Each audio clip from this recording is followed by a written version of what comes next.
बोलो जयकारा बोल मेरे श्री गुरु महाराज की जय। सभी गुरुमुख प्रेमियों से सप्रेम जय सच्चिदानंद। जिंदगी की हर सुबह कुछ शर्तें लेकर आती हैं। जिंदगी की हर सुबह कुछ शर्तें लेकर आती है और जिंदगी की हर शाम कुछ तजुर्बे देकर जाती है। खुद को आप इतना बेहतर बनाएं कि जो कल आप थे आज उससे भी और बेहतर हो जाए। सर्वोत्तम विचार, शुद्ध विचार, शुभ विचार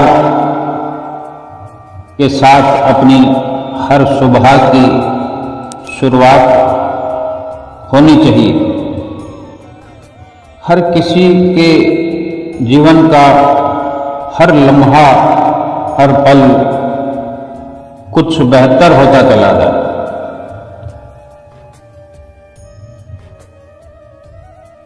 जिंदगी तो बनाने से बनती है।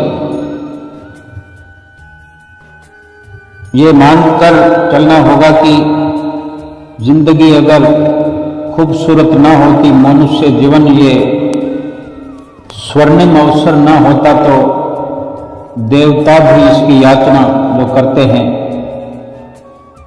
ये समझने की बात है कि ये मनुष्य जीवन कितनी कदर, कितनी कीमत की चीज है, जिसकी देवतागण भी याचना करते हैं, फरियाद करते हैं कि ये मनुष्य जीवन मिले। जीवन का हर पल जाते जाते कुछ तजुर्बा अवश्य देकर जाता है। अपने आप को जो बेहतर बनाना चाहता है, जिसने अपने आप को बेहतर देखना है, जिसका ध्यान है अपने बेहतर होने के लिए, जो प्रयासरत है, जो अपने जीवन पर नजर रखता है, जो अपनी हर आती और जाती श्वास पर नजर रखता है, अपने द्वारा होने वाले हर कर्म पर नजर रखता है, ये उसी के लिए संभव हो पाता है कि वो हर दिन अपने आप को बेहतर बनाता चला जाता है। जो अपनी मान्यता में उलझकर अपने मालिक, अपने प्रभु, अपने सतगुरु की मौज या प्रसन्नता को भुला दे और दूसरे के दुख का ध्यान न करे, फिर वो इस प्रकार की सफलताएं प्राप्त नहीं कर सकता और भगवान का वो भक्त भी नहीं कहला सकता। जिस सेवक ने सतगुरु के वचन भुला दिए, भगवान के वचन भुला दिए, भगवान का ध्यान भुला दिया और केवल वो चाहे कितनी भी दुनिया की बड़ाई प्राप्त कर ले, दुनिया का धन प्राप्त कर ले, प्रसन्नता उसे नहीं मिल सकती, सुकून नहीं मिल सकता, क्योंकि जो वास्तविक पूंजी है उसे तो गंवा रहा है, गंवा दिया है। क्योंकि जीवन में ये जो अनमोल जीवन है, इतनी कदर कीमत की वस्तु है, इस जीवन में वास्तविक पूंजी तो मालिक के, भगवान के, सतगुरु के वचन हैं, जो हमारे जीवन को बेहतर बना सकते हैं अगर उन वचनों पर अमल करें। जो भी इंसान अमल करता है उसकी वास्तविक पूंजी ये जो वचनों पर अमल करने से प्राप्त होती है वो फिर बढ़ती जाती है। और जिसने सतगुरु के वचनों को माना ही नहीं कभी और याद भी नहीं रखा, जब कभी ऐसा अवसर प्राप्त होता है तो अवश्य सुनता है, लेकिन हमेशा की तरह भुला देता है। तो ये वास्तविक पूंजी है, ये सच्ची दौलत है। जिसने इसको गंवा दिया, फिर संसार की झूठी मान बढ़ाई, ये किसी काम नहीं आती। जिस पर सतगुरु की कृपा होती है उसे समय समय पर कभी प्रेम से और कभी ताड़ना के रूप में समझाते रहते हैं। जिस पर सतगुरु कृपा करते हैं उसको किसी न किसी प्रकार से भ्रम से निकालना चाहते हैं, माया के भ्रम से निकालना चाहते हैं, जो कि ये दुनिया की मान बढ़ाई, इसमें जीव लगा रहता है। इस मान बढ़ाई से निकालने के लिए कभी छोटे छोटे दुखों से भी गुजारते हैं अपने सेवकों को, कभी प्रेम से, कभी इस प्रकार की ताड़ना से उस स्वर्णिम अवसर तक पहुंचाते हैं। समझाते हैं कि ये भ्रम है माया का, जो तुमने भगवान के वचनों को भुला दिया है और संसार की मान बढ़ाई में लगे पड़े हो। ये मायावी भ्रम है, संशय है, इससे सतर्क हो जाओ। फरमाते हैं कि अगर मान बढ़ाई चाहते हो तो फिर सतगुरु के प्रेम रस का पान नहीं कर सकोगे। सेवक को कभी भी ऐसा नहीं सोचना चाहिए भक्ति मार्ग पर चलते हुए कि ये कार्य मैं नहीं कर सकता, ये सेवा मैं नहीं कर सकता, बल्कि खुश होकर शुरुआत करनी चाहिए और अंजाम तक पहुंचना चाहिए। क्योंकि सेवक ये महसूस करे कि मेरे सतगुरु मेरे अंग संग हैं, मुझे भगवान का साथ मिला हुआ है, मैं सब कुछ कर लूंगा उनके आशीर्वाद से, उनकी कृपा से। ये भावना अपने भीतर होनी चाहिए हर सेवक के लिए, ये जरूरी है। क्योंकि अगर ऐसा अवसर प्राप्त है कि जीवन में, इस अनमोल जीवन में सतगुरु का साथ मिल जाना बड़े भागों की निशानी है। बहुत ही स्वर्णिम अवसर ये मिला हुआ है। और फिर अपने आसपास कैसा वातावरण है, बाहर कैसा वातावरण है, भीतर कैसा वातावरण है, ये भगवान की रचना है। और भगवान ने ही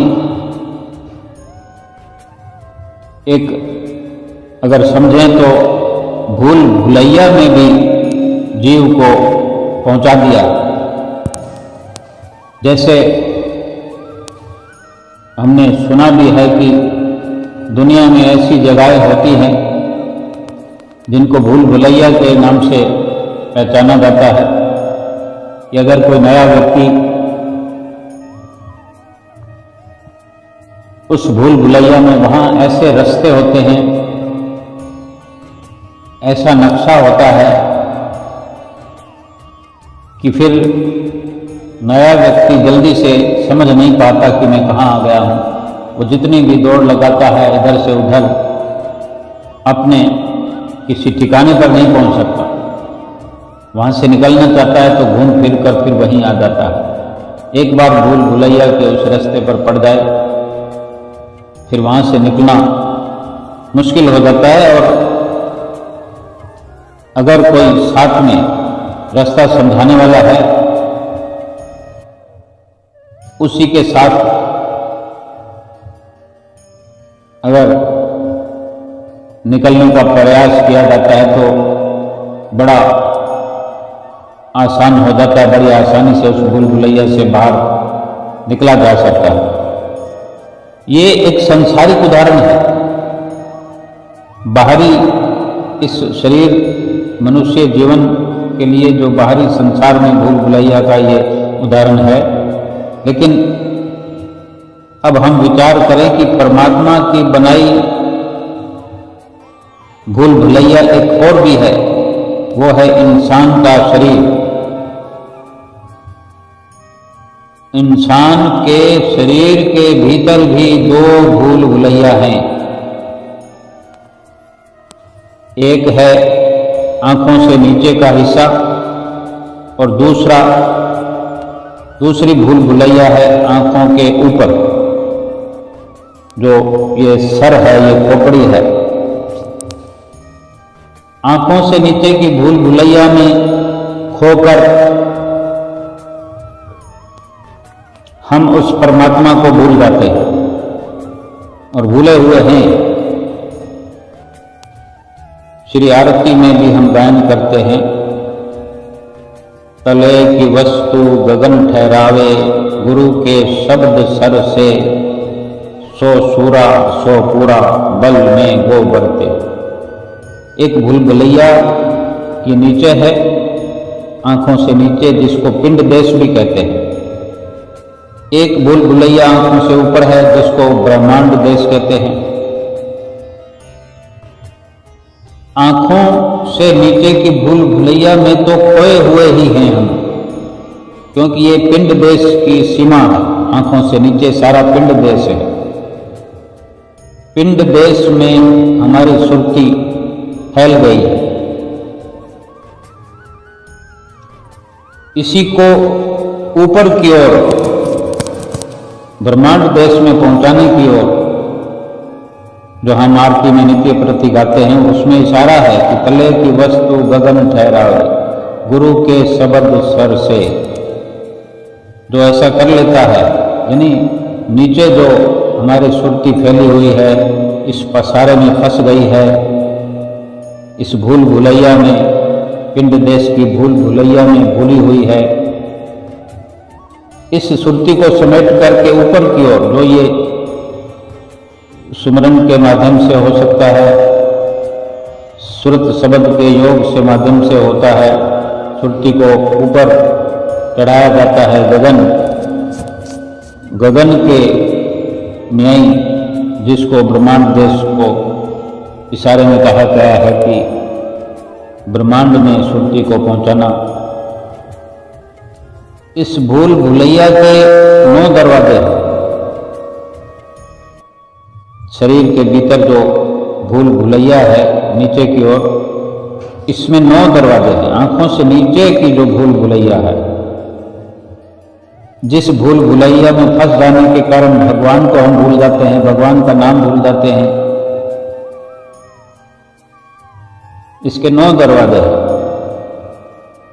कभी किसी दरवाजे से बाहर निकल जाते हैं, यानी बाहर ही बाहर भटकते रहते नीचे के नीचे ही हैं, मायावी देश में।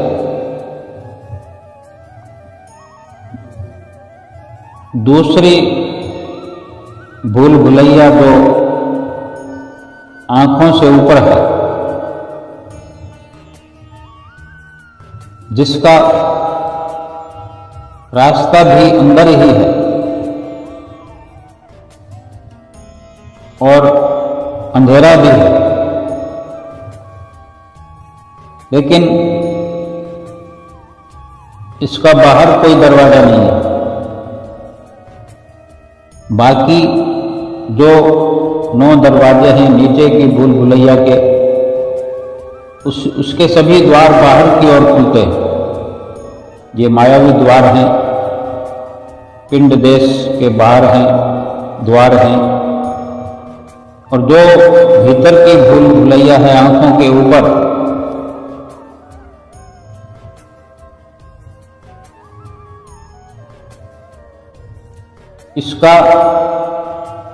इसके रास्ते का पता नहीं है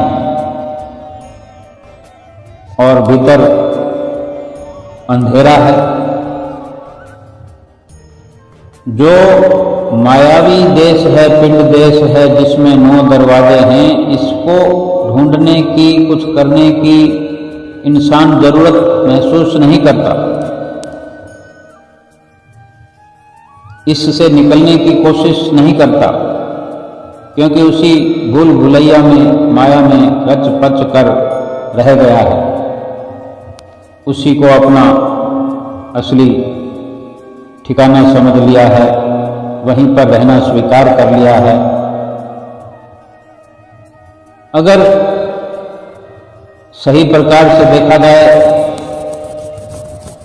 तो जो ऊपर की ब्रह्मांड देश की आंखों के ऊपर जो भूल भुलैया है, उसमें अगर पहुंचा जाए, उसमें पहुंचने का प्रयास किया जाए, तो वहां पहुंचने के लिए, वहां प्रवेश करने के लिए अगर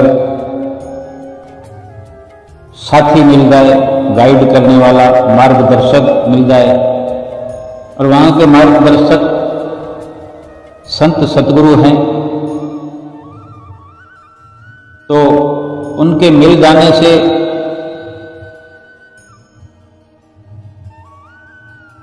फिर ठीक प्रकार से भीतर प्रवेश किया जा सकता है। अगर सतगुरु की जिसे रहनुमाई मिल जाती है या मिल गई है, क्योंकि उनके मार्गदर्शन के बिना भीतर प्रवेश नहीं किया जा सकता, क्योंकि उस 10वें द्वार से प्रवेश किया जाता है। वो अंतिम 10वां द्वार है इस शरीर का, जिस द्वार से वो ब्रह्मांड देश की भूल भुलैया में पहुंचा जा सकता है। सतगुरु की अगर रहनुमाई मिले, उनका साथ मिले, क्योंकि उन्हीं के द्वारा युक्ति सीखने को मिलती है, क्योंकि जब तक 9 दरवाजों का संपर्क बंद नहीं किया जाएगा, उन 9 दरवाजों से बाहर निकलना और भीतर प्रवेश करना जब तक बंद नहीं होगा, या यूं कहें कि उन दरवाजों को जब तक बंद नहीं किया जाएगा, तब तक उस 10वें द्वार से प्रवेश नहीं किया जा सकता। क्योंकि ये जो सुरती है, भटक रही है नीचे की भूल भुलैया में, जब तक इससे फारग नहीं होगी सुरती, तो उस 10वें द्वार का ना पता लगेगा, ना 10वें द्वार को खोलने का, ना भीतर प्रवेश करने का। और फिर इसी प्रकार इन्हीं 9 दरवाजों के दायरे में ही ये सुरती भटकती रहेगी। ये मनुष्य जीवन तो इन दरवाजों को बंद करते हुए इस 10वें द्वार को खोल करके भीतर प्रवेश करने के लिए मनुष्य जन्म मिला है। हमें चाहिए कि हमें अंदर प्रवेश तो करना ही है, क्योंकि मनुष्य जीवन की शूरवीरता तभी है, मनुष्य ये तभी शूरवीर कहलाएगा जब अपनी विजय पताका ऊपर की ओर ब्रह्मांड देश में, अपने निज देश में, निज घर में फहरा देगा। श्री आरती में जो वर्णन है कि तले की वस्तु गगन ठहरावे, गुरु के शब्द सर से, सो सूरा सो पूरा बल में वो बरते, कि वही शूरवीर है, वही फिर पूरन की ओर चलते हुए पूरन हो रहा है, हो जाएगा, मुकम्मल हो जाएगा, जिसने अपनी सुरती को नीचे से हटाकर पिंड देश से निकालकर ब्रह्मांड देश की ओर ऊपर 10वें द्वार के भीतर प्रवेश करवा दिया। ये हमें प्रयास करना चाहिए सतगुरु के सानिध्य में रहकर, उनकी संगत में रहकर, उनकी नजदीकी में रहकर। सतगुरु का सानिध्य, उनकी नजदीकी के ये मायने नहीं है कि सतगुरु के आसपास ही बैठे रहें जिस्मानी तौर पर, शारीरिक तौर पर उनके साथ बैठे रहें। शारीरिक तौर पर कहीं भी हों हम, जिस्मानी तरीके से, चाहे अपने घर में हो, किसी देश में हो, किसी शहर में हो, किसी कार्य में हो, लेकिन सतगुरु के सानिध्य का, उनकी नजदीकी और उनकी संगत सोबत का यह मतलब है कि उनके जो वचन है, उनका जो सूक्ष्म साथ है, उनका सूक्ष्म एहसास है, उनके सूक्ष्म दर्शन दीदार है, जो हम वहीं 10वें द्वार पर उनको भीतर अपने साथ करें, उनको देखने का प्रयास करें, उनके साथ संगत बनाने का यही जो सीधे सीधे तरीका है, युक्ति है कि उन्हीं के द्वारा बताया गया ये फॉर्मूला है, युक्ति है कि अपने इष्टदेव सतगुरु का ध्यान अपने मस्तक पर धारण करें। आंखों को बंद करते हुए, ये भी दरवाजे हैं जो कि बंद करने हैं, आंख, कान, मुंह, नाक, ये सब के सब जितने भी बाहरी भीतर द्वार हैं, ये सब बंद करने हैं। और 10वें द्वार में अपने सतगुरु की मौजूदगी का एहसास हमें करते हुए, उनके दर्शन करते हुए, उनका ख्याल करते हुए, उनका ध्यान करते हुए ये हमने शुरुआत करनी है। और इतना आसान भी नहीं है, वरना ये शब्द न लिखे होते कि 100 सूरा 100 पूरा, यानी वही सूरवीर है, वही परिपूर्ण है जो इस प्रकार का कार्य करता है। यानी सूरवीरता दिखानी पड़ेगी, क्योंकि वो द्वार जो है वो बंद है और बाकी के द्वार सब के सब खुले हैं। जो द्वार खुले हैं उनको बंद करना है और जो बंद है उसको खोलना है। अब तक जीव का 9 दरवाजों से ही आना जाना लगा हुआ है, जो बड़ा आसानी से हो जाता है। अब ये तो अगर एक किसी सांसारिक उदाहरण से भी अगर समझने का प्रयास करें कि नीचे ग्राउंड फ्लोर पर जो भी अवसर प्राप्त होते हैं रहने के, कितनी आसानी से सब हो जाता है। एक कमरे से निकलकर दूसरे में, दूसरे से निकलकर तीसरे में। श्री आनंदपुर में भी हम जाते हैं। अपने घर का तो एग्जाम्पल तो दे सकते हैं, लेकिन श्री दरबार में बहुत खुला है।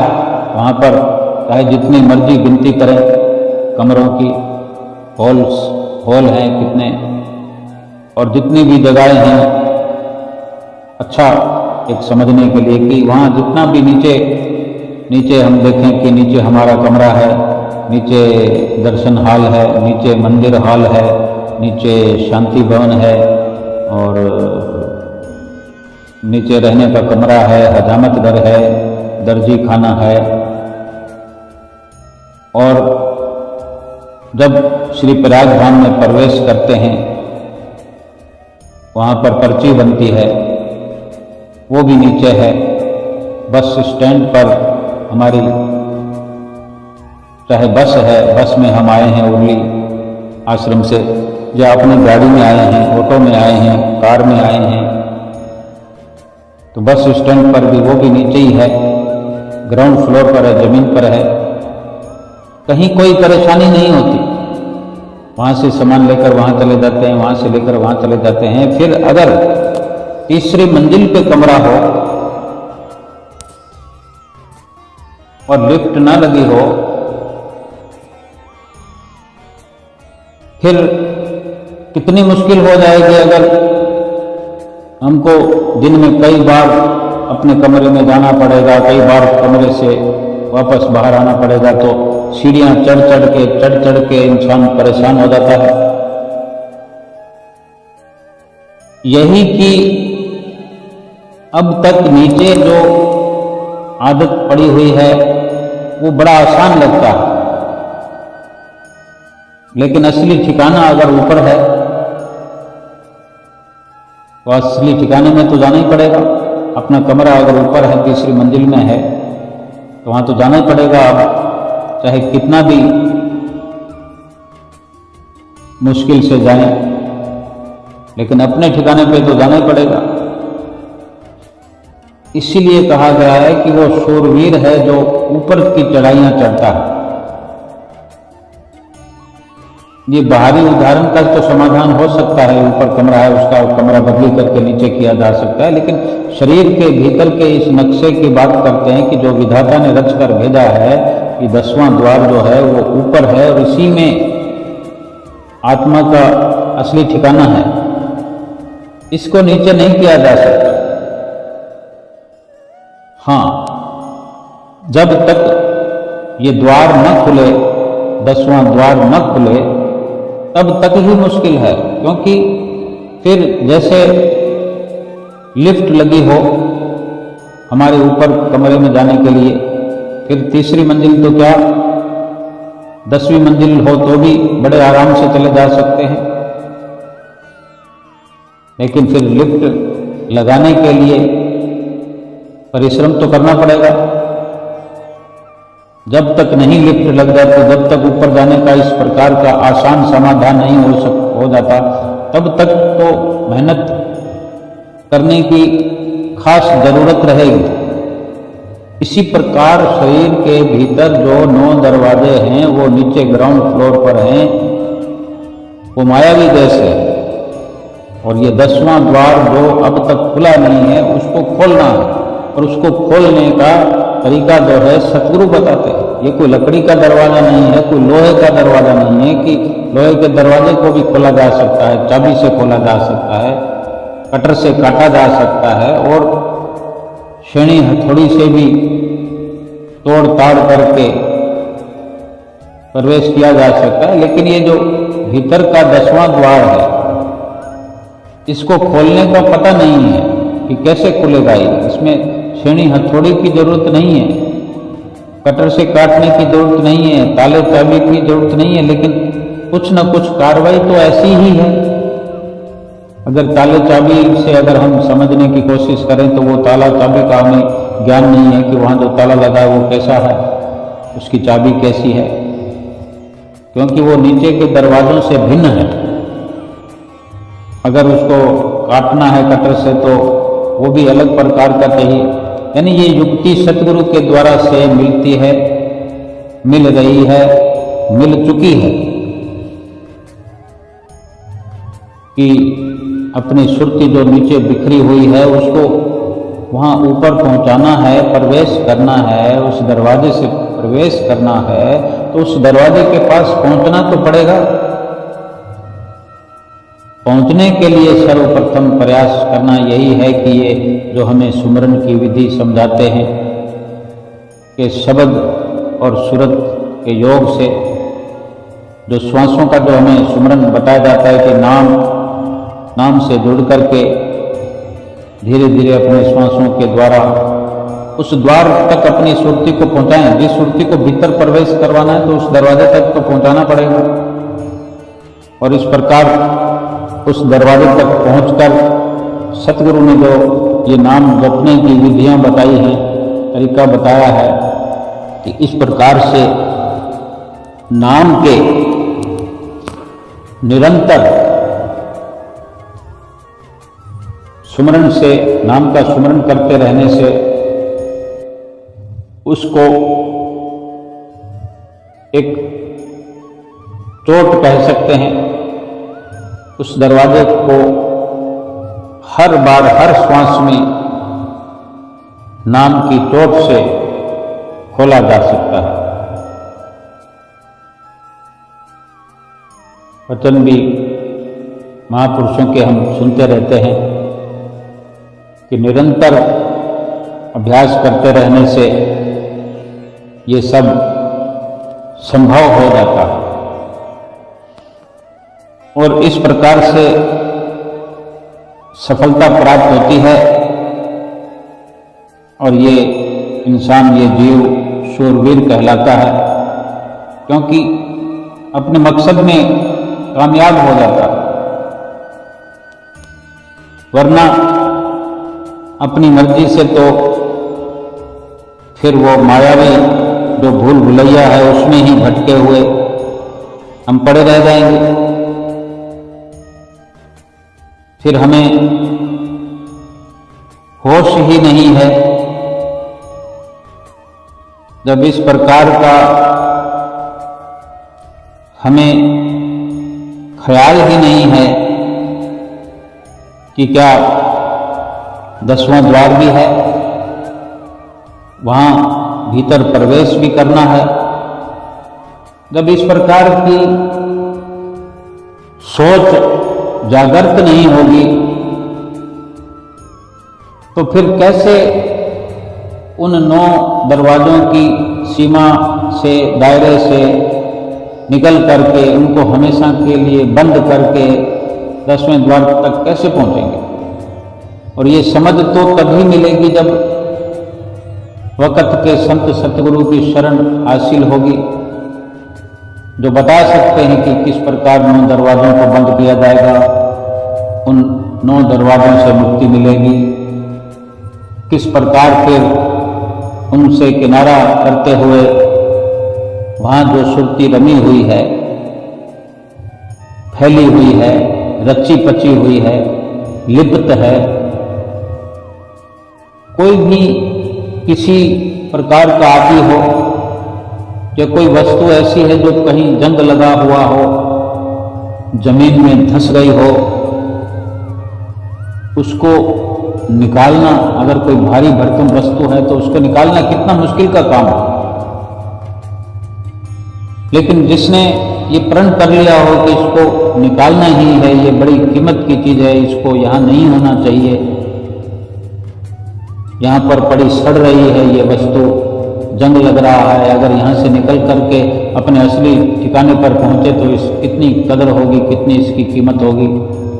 इस प्रकार से ख्याल करते हुए अगर प्रयास शुरू कर दिया जाए किसी विचारवान के सौजन्य से, उसकी समझबूझ से, उसके मार्गदर्शन से, किन किन औजारों की जरूरत होती है, किन औजारों की जरूरत पड़ेगी, वो सब प्रयास करते हुए अगर उस वस्तु को वहां से निकाला जाएगा तो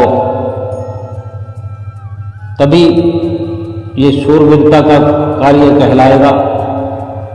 मुश्किल कार्य करने के लिए ही एक अच्छी लाभदायक प्रगति होती है, तरक्की होती है, उन्नति होती है। आसान कार्यों से बड़ी उन्नति का पद नहीं मिलता। आसान कार्यों से इस प्रकार लिप्तता हो जाती है, आदि हो जाता है, उसमें फंस करके गलतान हो जाता है इंसान, फिर कुछ करने की भीतर में उमंग नहीं रहती, या यूं कहें कि आलस, गफलत, ये सब घेरे हुए फिर परेशान, अशांत और दुखी होकर के ये जीवन व्यतीत करता रहता है। इसलिए वक़्त के संत महापुरुष हमारी इस प्रकार की हालत को देखते हुए, दुविधा को देखते हुए अपनी दया और मेहर बरसाते हैं, अपनी अनुकंपा से, अपने मार्गदर्शन से हमारा मार्गदर्शन करते हैं, हमारा भविष्य उज्जवल बनाने के लिए, हमारा ये लोक और परलोक सुहेला करने के लिए हमें अपने वचनों से अवगत कराते हैं, उस पर चलने का, उन वचनों पर अमल करने का हर संभव तरीका समझाते हैं कि किस प्रकार इस जीवन में, मनुष्य जीवन में लक्ष्य को हासिल करना है, और ये द्वार खुलने से ही असली ठिकाना जो जीवात्मा का है, निज घर है, निज देश है, ब्रह्मांड देश, और इसी ब्रह्मांड देश में निज घर जीवात्मा का है, और अपने उस निज घर की पहचान करते हुए हमें अपने निज घर में पहुंचना है। सतगुरु पहुंचा रहे हैं, हमें हर पल समझा रहे हैं, जतला रहे हैं कि जहां हमारी सुरती पिंड देश में फैली हुई है, ये हमारा असली ठिकाना नहीं है, ये मायावी देश है। और जो जीव अविनाशी है और अविनाशी परमात्मा से इसका असली संबंध है, असली उसी देश में हमारी सुरती को, जीव को पहुंचाना चाहते हैं और पहुंचा देते हैं। हमारा ये परम धर्म है कि हम इस प्रकार अपनी सुरती, जो कि माया में बिखरी हुई है, माया में पसरी हुई है, इसका सही मूल्यांकन करते हुए अपनी सुरती को इस मायावी देश से, माया की हदों से निकाल करके, पिंड देश से निकाल करके ब्रह्मांड देश की ओर सफर कराते हुए अपने निज घर की ओर पहुंचाने का सफल प्रयास करें, और हर वक्त अपने इस मंजिल पर पहुंचने का प्रयास करते रहें। हर पल इस ख्याल के साथ सफर करें कि मेरी सुरती का, मेरी जीवात्मा का जो सही ठिकाना है वो परमात्मा का निज देश, जो कि जिस पर सुमरन के माध्यम से, ध्यान के माध्यम से पहुंचा जा सकता है, और सतगुरु ही इस कार्य में सफलता दिलाने वाले हैं। इसलिए हर वक्त सतगुरु का ध्यान भीतर बसा रहे। सतगुरु के अलावा जीव का ये कार्य कोई और नहीं कर सकता, क्योंकि ये कार्य करने के लिए ही संत महापुरुष इस धराधाम पर अवतरित हुए हैं। जीवों को सुख पहुंचाने के लिए, जीवात्मा को उसके असली स्थान पर पहुंचाने के लिए।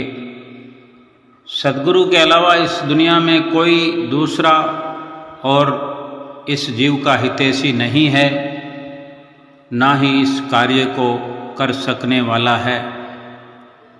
सतगुरु का ध्यान अगर हर वक्त गुरुमुख प्रेमी अपने हृदय में बसाकर रखते हैं, आँखों में भी उनका तस्वर बसाए रहते हैं, अपनी चितवन में, चित्तवृत्तियों में सतगुरु का वचन समय समय पर जो सुना करते हैं, उन वचनों को अपनी चित्तवृत्तियों में बसा करके रखने से, उनका ध्यान करने से, उनका तस्वर आँखों में बसाए रखने से हर वक्त सतगुरु की ही याद बनी रहेगी। अन्यथा ये जीव बार बार भूल जाता है, संसार का ध्यान करने लगता है, संसार को याद करने लगता है, संसार के लोगों को, संसार के सामानों को, संसार की रचना को ही सब कुछ समझ करके उसी में रच पच जाता है और उसी लगन में, संसार की ही लगन में उस माली के कुल को भूल जाता है, परमात्मा को भूल जाता है, उसके वचनों को भूल जाता है। उसकी याद जब दिल में नहीं रहती, उसका ख्याल नहीं रहता, उसके ध्यान से दूर होता चला जाता है, तो ये जीव आत्मा जो परमात्मा से मिलने के लिए बेचैन है, फिर ये काम जो है अधूरा रह जाता है, रुक जाता है। अगर सतगुरु की शरण हासिल कर ली है, ये समझ लिया है कि जीवात्मा को परमात्मा से मिलाने के लिए, जीवात्मा को अपने असली घर में पहुंचाने के लिए, मंजिल पर पहुंचाने के लिए ये जन्म मिला है, और इसकी जो सहायता करने के लिए जीव की सतगुरु इस दुनिया में केवल आए हैं, और उन्हीं सतगुरु की शरण को हासिल कर चुके। इसके बाद में भी अगर सतगुरु का ध्यान करना भूल जाएं, सतगुरु के वचनों को भुला दें,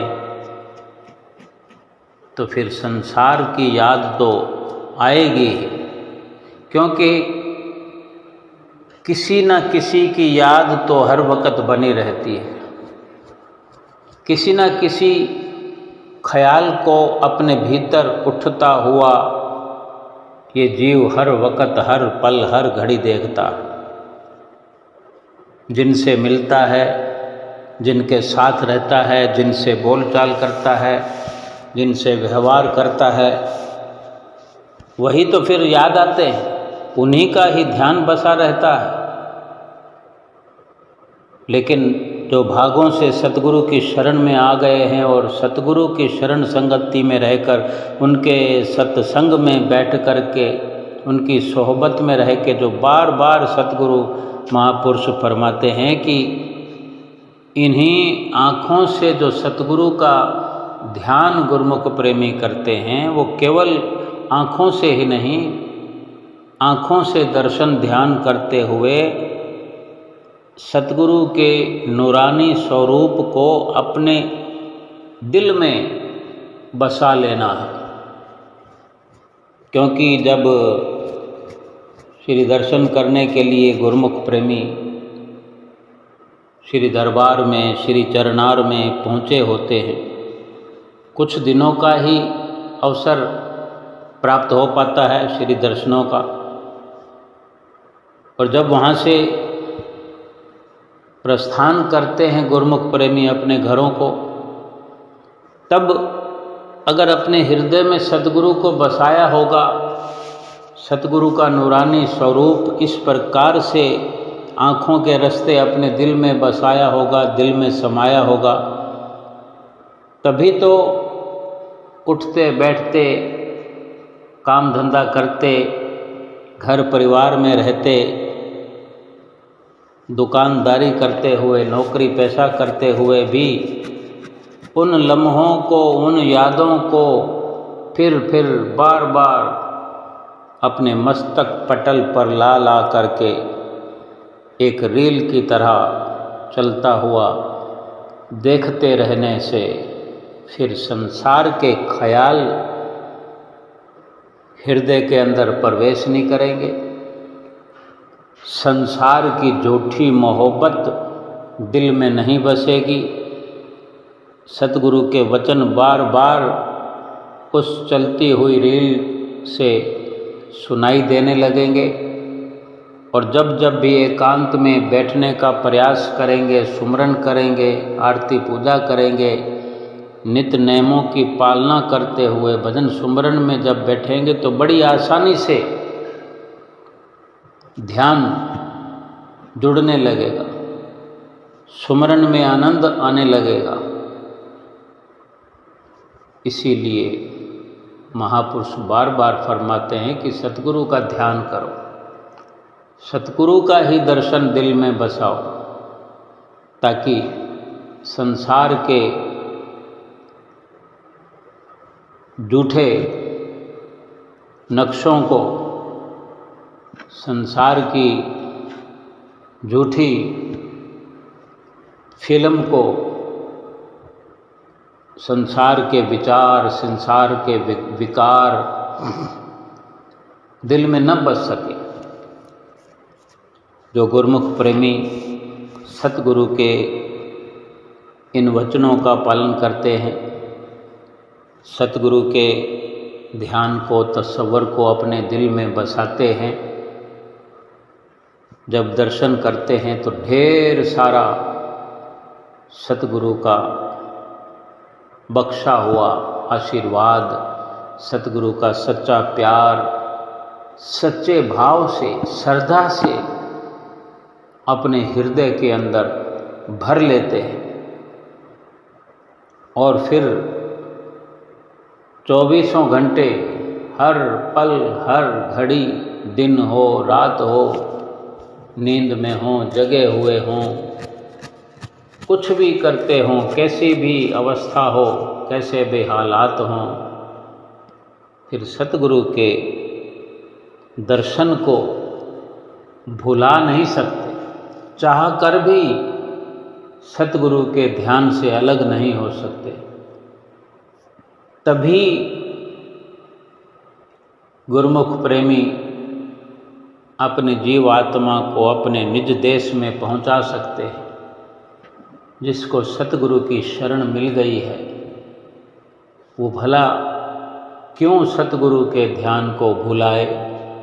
क्यों ना बार बार सतगुरु के ध्यान को अपने हृदय में पहले से अधिक बढ़ाता चला जाए। लाभ वाली वस्तु को क्या कोई भुलाता है? और जिसको सतगुरु मिल गए हों, वक़्त के संत महापुरुष मिल गए हों, जिन पर इतनी रहमत हुई हो, वो कितना सौभाग्यशाली है। वो क्यों ऐसा कार्य करेगा कि वो भूल से भी सतगुरु को भूल जाए?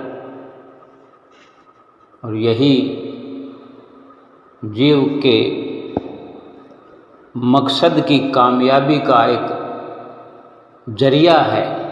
सतगुरु का ध्यान, सतगुरु के वचन, सतगुरु की जो वचनावली है, उनके जो उच्चारण किए शब्द हैं, मुखारविंद से फरमाए वचन थोड़ी देर के लिए ही होते हैं। केवल हुक्मनामा मात्र जो देते हैं रोज़ के रोज़, जितने दिनों का भी अवसर मिलता है सुनने का ऐसा, उतने में ही ये जीव आत्मा गद गद प्रसन्न हो जाती है। और फिर बार बार सतगुरु के इन अमृत तुल्य वचनों को याद करते हुए ये जीव धन्य होता रहता है, अपने आप को हर पल कृत्य करता रहता है।